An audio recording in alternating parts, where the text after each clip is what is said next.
local reaction for John Beilein is what, Terry?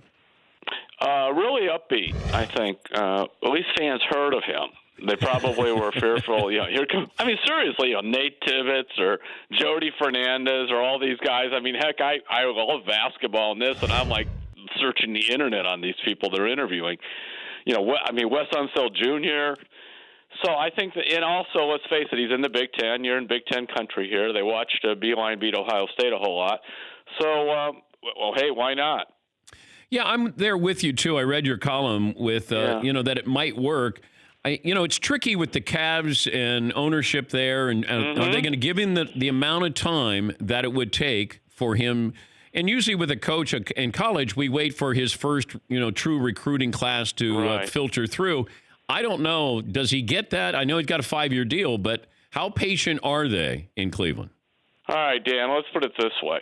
I just saw a survey done by a guy named Kip Wright. In the last 20 years, he went through all the NBA coaches. The average lifespan is 2.5 seasons. Okay. Furthermore, there have been 3 teams in the last 20 years that have had 12 coaches, and the Cavs are not one of them. They've had 11. So, okay, you sign for 5, and if you get 3, you're probably doing well. And I think that in this case, this is a Dan Gilbert choice, too, big time. And he's a lot more committed to him than he would be, some of these other guys. Gilbert's a Detroit guy. He's a college basketball fan. He tried to hire Tom Izzo back in 2010. So I do think in that sense, at least he should get a few years. But none of these guys get very much time. Well, the Cavs, you've been in the lottery here, and you've won 4 times in the last 16 years. I think we feel like it's a foregone conclusion, or the media wants Zion to end up in New York. But, if you're Cleveland, you guys are probably pretty confident about tonight. Right. I mean, you got Nick Gilbert, that is a cool story. Nick, I think, has had 5 or 6 brain surgeries. He's dealt with all those tumors and everything. Dan Gilbert's son, he'll be there with his bow tie, and, hey, go for it. If they end up in the top 3, suddenly you've got a really good player coming this way.